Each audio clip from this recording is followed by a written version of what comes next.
नमस्ते, मैं doctor Zubair Khan, assistant professor geography, government college Bundi. आपका स्वागत करता हूं बीए पार्ट प्रथम वर्ष भूगोल की कक्षा में।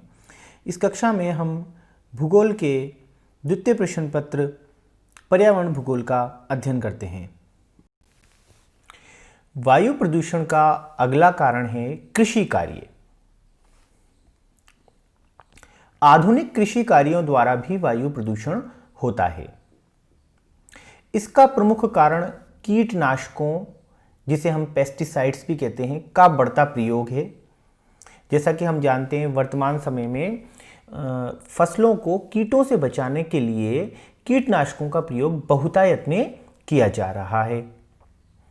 किसानों द्वारा फसलों में होने वाली विभिन्न प्रकार की बीमारियों की रोकथाम के लिए अनेक प्रकार के घातक रसायनों का छिड़काव किया जाता है। और ये छिड़काव जब आप करते हैं, मशीन से करते हैं, उसके अंदर से जैसे वो फंवारा टाइप निकलता है, हवा की धुआं निकलती है, उस धुआं से निसंदेह ये अत्यंत घातक कीटनाशक वायु में फैल जाते हैं, वायुमंडल में फैल जाते हैं और आगे चल के वायु प्रदूषण का कारण बनते हैं। कई बार हम छोटे स्तर पर देखते हैं, जबकि कई बार बड़े बड़े खेतों के अंदर इन्हें बड़े स्तर पर भी इनका छिड़काव किया जाता है। जैसा कि आगे देखते हैं, कई विकसित देशों में हेलीकॉप्टर व छोटे विमानों द्वारा विस्तृत कृषि फार्मों पर कीटनाशकों का छिड़काव किया जाता है। कई विकसित देश हैं जहां पे खेतों का आकार बहुत बड़ा होता है। हमारे देश की तरह वहाँ जोतों का आकार छोटा नहीं होता, बल्कि वहाँ पे बहुत बड़े आकार में, खासतौर से यूएसए के अंदर जब हम देखते हैं, ऑस्ट्रेलिया में जब हम देखते हैं, वहाँ जोतों का आकार बहुत ज़्यादा बड़ा है।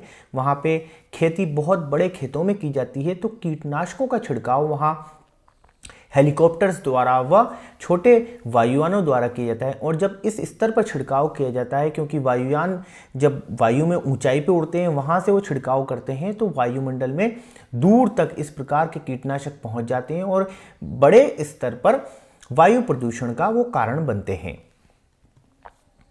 छिड़काव के दौरान इन रसायनों की कुछ मात्रा सीधे वायुमंडल में प्रवेश कर जाती है, जिसका अत्यंत घातक प्रभाव जीवों पर पड़ता है। अब देखते हैं, जब ये छिड़काव होता है तो उसकी काफ़ी ज़्यादा मात्रा, क्योंकि वायुयान जब छिड़काव कर रहा है तो ऊंचाई से करता है, काफ़ी ऊंचाई से करता है, वो आके नीचे गिरती है। साथ ही साथ जब ये छिड़काव ऊंचाई से किया जाता है तो उसकी बहुत सारी मात्रा वायु में प्रवेश कर जाती है, वायुमंडल में प्रवेश कर जाती है और श्वसन के दौरान वो विषैले पदार्थ विभिन्न प्रकार के जीवों के फेफड़ों तक पहुंच जाते हैं और अनेक प्रकार की बीमारियों को जन्म देते हैं और उन्हें हानि पहुंचाते हैं। विभिन्न देशों में कीटनाशी रसायनों का बचा हुआ तथा बेकार हो चुका लाखों टन भंडार, जो अभी भी नष्ट नहीं किया जा सका है, पर्यावरण को दूषित कर रहा है। कई देशों में कीटनाशकों का, रासायनिक जो कीटनाशक होते हैं, इनका बहुत बड़े बड़े भंडार होते हैं जो बच जाते हैं, वो आज भी पड़े हुए हैं और धीरे धीरे ये वायु में मिलते चले जाते हैं और वायु में मिलकर गहरा वायु प्रदूषण फैलाते हैं। अनेक कीटनाशी रसायनों का स्थायी प्रभाव बहुत लंबे समय तक बने रहने से ये वायुमंडल को दीर्घकालिक हानि पहुंचाते हैं। कई प्रकार के कीटनाशक रसायन ऐसे होते हैं जिनकी आयु बहुत लंबी होती है और ये काफ़ी लंबे समय तक वायुमंडल में लगातार बने रहते हैं। इनके बने रहने से वायुमंडल को गहरा आघात पहुंचता है, गहरी क्षति पहुंचती है, वायु प्रदूषण होता है और साथ ही साथ उसके दुष्परिणाम हम जीवों पर, वनस्पति पर व अन्य चीज़ों पर देख सकते हैं। उदाहरण के लिए DDT4, BHC3, एल्ड्रिन 3, एल्ड्रिन 2 आदि ऐसे रासायनिक पदार्थ हैं जो काफ़ी लंबे समय तक वायुमंडल में विद्यमान रहते हैं, जो काफ़ी लंबे समय तक वहाँ बने रहते हैं, जिसके कारण प्रदूषण बहुत लंबे समय तक बना रहता है। अगला प्रदूषण का कारण है विलायकों द्वारा।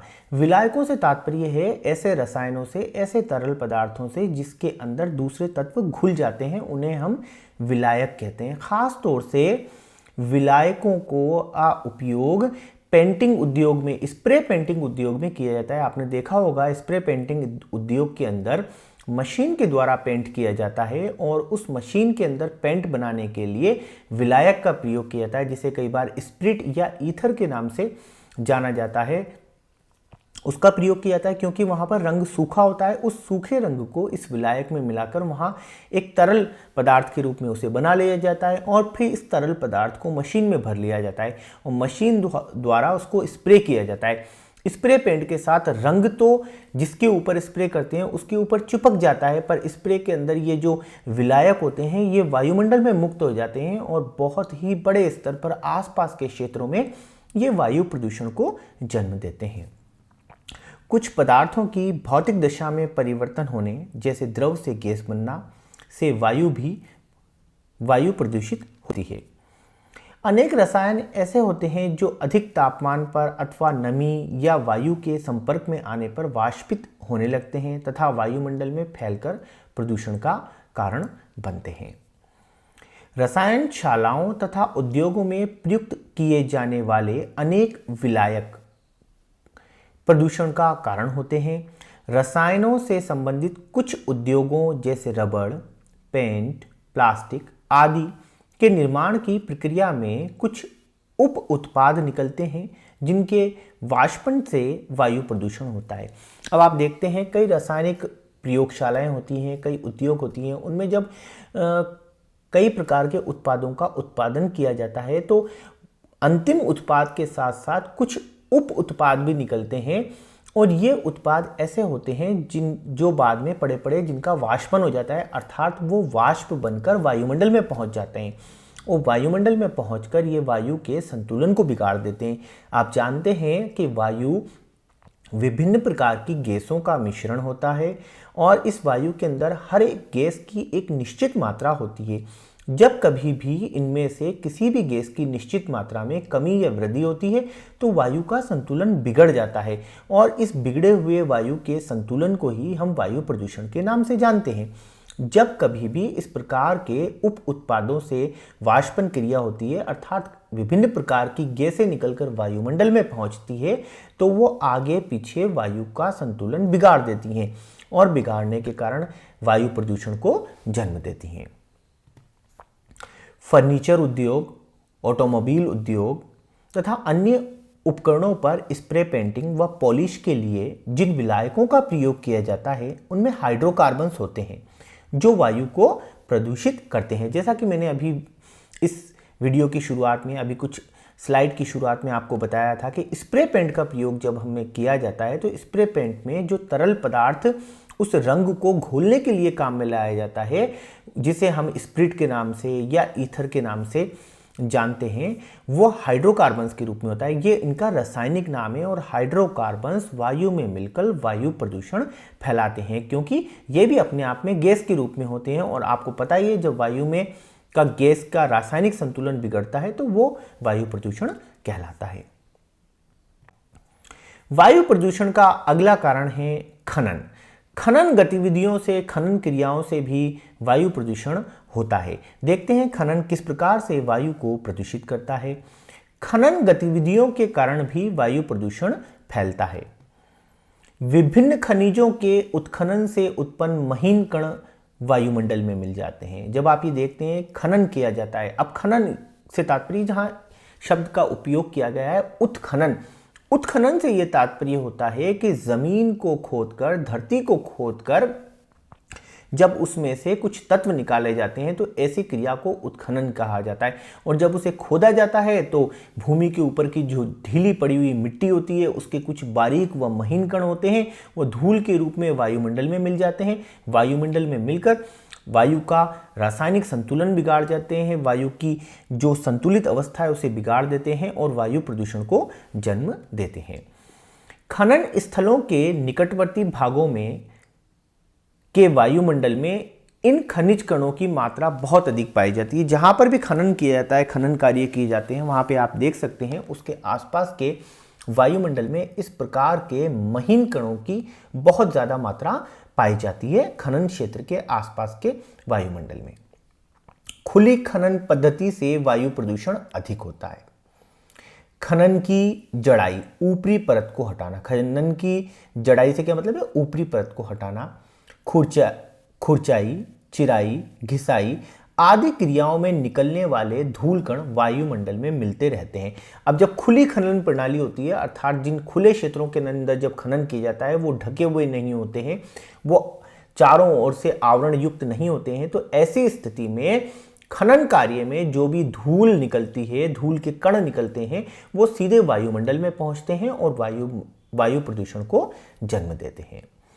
भूमिगत खदानों से निकलने वाली हानिकारक गैसें भी वायुमंडल में को प्रदूषित करती हैं। कई बार क्या होता है, खनन भूमिगत खनन होता है, भूमिगत खनन के अंदर कई प्रकार की विषैली गैसें निकलती हैं और ये विषैली गैसें वायुमंडल में पहुंचकर वायु प्रदूषण को जन्म देती हैं। खनन क्रिया के दौरान खदानों में नियमित रूप से होने वाले विस्फोटकों के प्रयोग से वायु प्रदूषण फैलता है।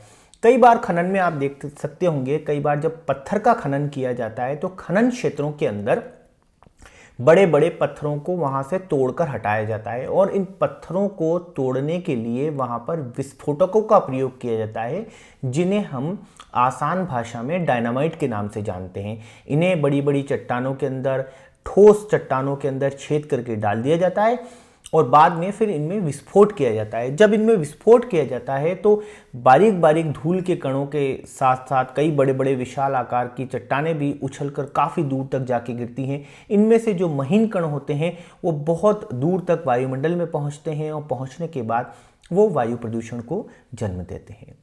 नाभिकीय खनिजों के उत्खनन से निकटवर्ती क्षेत्रों में विकिरण फैलता है। झारखंड में यूरेनियम की जादूगोडा खानें इसका उदाहरण है। अब खनन कई प्रकार का होता है, तो खास तौर से जब हम देखते हैं कई क्षेत्रों में नाभिकीय खनन किया जाता है, तो नाभिकीय खनन से तात्पर्य है जो रेडियो एक्टिव पदार्थों का खनन, जैसे यूरेनियम का खनन किया जाता है। तो रेडियो एक्टिव पदार्थ अपने आप में बहुत ही घातक और हानिकारक होते हैं। इन पदार्थों के खनन के दौरान जब कभी भी ये पदार्थ थोड़ी मात्रा में वायु के अंदर पहुंच जाते हैं या ज़मीन के आसपास के क्षेत्रों में गिर जाते हैं तो लगातार इनसे विकिरणें निकलती रहती हैं। तो ये एक और तो वायुमंडल के अंदर वायु को प्रदूषित करते हैं, वायु प्रदूषण फैलाते हैं, साथ ही ये अपने आप में एक रेडियो एक्टिव प्रदूषण का भी कारण बनते हैं, क्योंकि इनसे लगातार विकिरणें निकलती रहती हैं। रेडियोधर्मिता, आणविक विस्फोटकों एवं आणविक हथियारों के परीक्षण में निकलने वाले रेडियोधर्मी पदार्थ वायुमंडल को दूषित करते हैं। अब वर्तमान समय में हम देख रहे हैं शक्ति का जो प्रदर्शन होता है, हर एक राष्ट्र अपने आप को शक्तिशाली दिखाना चाहता है और शक्ति का प्रदर्शन करने के लिए वो परमाणु शक्ति संपन्न राष्ट्र बनना चाहता है। इस हेतु वो आणविक विस्फोट करता है, आणविक हथियारों का निर्माण करता है। जब वो परीक्षण के लिए आणविक विस्फोट करता है तो विस्फोट के दौरान इस प्रकार के रेडियोधर्मी पदार्थ वायुमंडल में काफ़ी ऊंचाई तक पहुंच जाते हैं और ये लगातार लंबे समय तक बने रहते हैं, जो कि वायु प्रदूषण का कारण बनते हैं। इन पदार्थों से अल्फा, बीटा, गामा किरणों जैसे विकिरण निकलते हैं जो समस्त जीवधारियों के लिए अत्यधिक हानिकारक होते हैं। परमाणु कचरे के निपटान में अत्यधिक सावधानी बरतने के उपरांत भी उससे होने वाले विकिरण से बचा नहीं जा सकता। अब देखा जाता है एक तरफ तो क्या होता है कि परमाणु बमों का प्रयोग किया जा रहा है, उनका विस्फोट किया जा रहा है और विस्फोट के दौरान जो विकिरण वायुमंडल में मुक्त होते हैं वो निसंदेह वायु प्रदूषण तो फैलाते ही हैं, साथ ही अपने आप में एक रेडियोधर्मी प्रदूषण का भी कारण बनते हैं। दूसरी ओर आणविक ईंधन का प्रयोग या परमाणु ईंधन का प्रयोग कई प्रकार के संयंत्रों में किया जाता है, अर्थात इनका सकारात्मक कार्यों में भी प्रयोग किया जा रहा है। पर निसंदेह रेडियोधर्मी पदार्थ अपने आप में बहुत ही घातक और हानिकारक होते हैं। इनका सकारात्मक प्रयोग होने के पश्चात भी जो अपशिष्ट पदार्थ बच जाते हैं, जो कचरा इनसे बच जाता है, यदि उनका निस्तारण पूर्णतः से नहीं किया जाता तो वो आगे चल के भयंकर प्रदूषण का कारण बनते हैं। और इस प्रकार के पदार्थों के निस्तारण में कितनी ही सावधानी बरती जाए पर कभी भी उसका पूर्ण रूप से निस्तारण नहीं हो पाता, इसलिए ये प्रदूषण का कारण बनते ही बनते हैं। इसी प्रकार परमाणु ऊर्जा संयंत्रों से तकनीकी एवं मानवीय से जब कभी रेडियोधर्मिता बाहर निकल जाती है तो वायु प्रदूषण फैलता है। अब परमाणु ऊर्जा संयंत्र के बारे में मैंने आपको बताया, ये ऐसे स्थान होते हैं जहां पर आणविक ईंधन का प्रयोग, परमाणविक ईंधन का प्रयोग सकारात्मक रूप से लिया जाता है, अर्थात बिजली उत्पादन के लिए या अन्य प्रकार के ऊर्जा स्रोतों के रूप में इनका प्रयोग किया जाता है। परमाणु परीक्षणों की संख्या में वृद्धि से पर्यावरण प्रदूषण बढ़ रहा है। अब परमाणु विस्फोट की संख्या में लगातार वृद्धि हो रही है। हर राष्ट्र के बीच में ये होड़ लगी हुई है शक्ति प्रदर्शन की कि कौन सा राष्ट्र ज्यादा शक्तिशाली है। इस प्रदर्शन के दौरान लगातार वो अपने आप को परमाणु संपन्न करते जा रहे हैं, धीरे धीरे उनकी संख्या बढ़ती जा रही है और आगे चल के इस प्रकार का शक्ति प्रदर्शन, परमाणु परीक्षण, परमाणु बमों का विस्फोट पर्यावरण के लिए एक घातक घटना बनता जा रहा है। 1945 के बाद किए गए परीक्षणों में से 528 अंतरिक्ष में व जल में किए गए। 1945 के अंदर जब जापान पर परमाणु बम का प्रयोग किया गया था, उसके पश्चात लगभग जितने भी परीक्षण हुए उनमें से 528 ऐसे परीक्षण हैं जिनको अंतरिक्ष में व जल में किया गया। अब जब कभी भी अंतरिक्ष में अर्थात वायुमंडल में परीक्षण किया जाता है तो ये रेडियोधर्मी पदार्थ सीधे वायुमंडल में पहुंच जाते हैं और वायु प्रदूषण का कारण बनते हैं। स्थल पर किए गए परमाणु परीक्षणों का तो सीधा प्रभाव वायुमंडल पर पड़ता है, किंतु जल में किए जाने वाले परीक्षणों से भी विस्फोट से वाष्प में बदल जाते हैं और जल वायुमंडल में रेडियोधर्मिता फैलाता है। इस अध्याय के असाइनमेंट के रूप में आपको वायु प्रदूषण के किन्हीं 2 कारणों के ऊपर टिप्पणी लिखनी है और ये टिप्पणी अधिकतम 100 से 150 शब्दों के मध्य होनी चाहिए। धन्यवाद, आपने ये वीडियो अंत तक देखा। जल्दी ही नए अध्याय के नए वीडियो के साथ हम फिर मिलेंगे।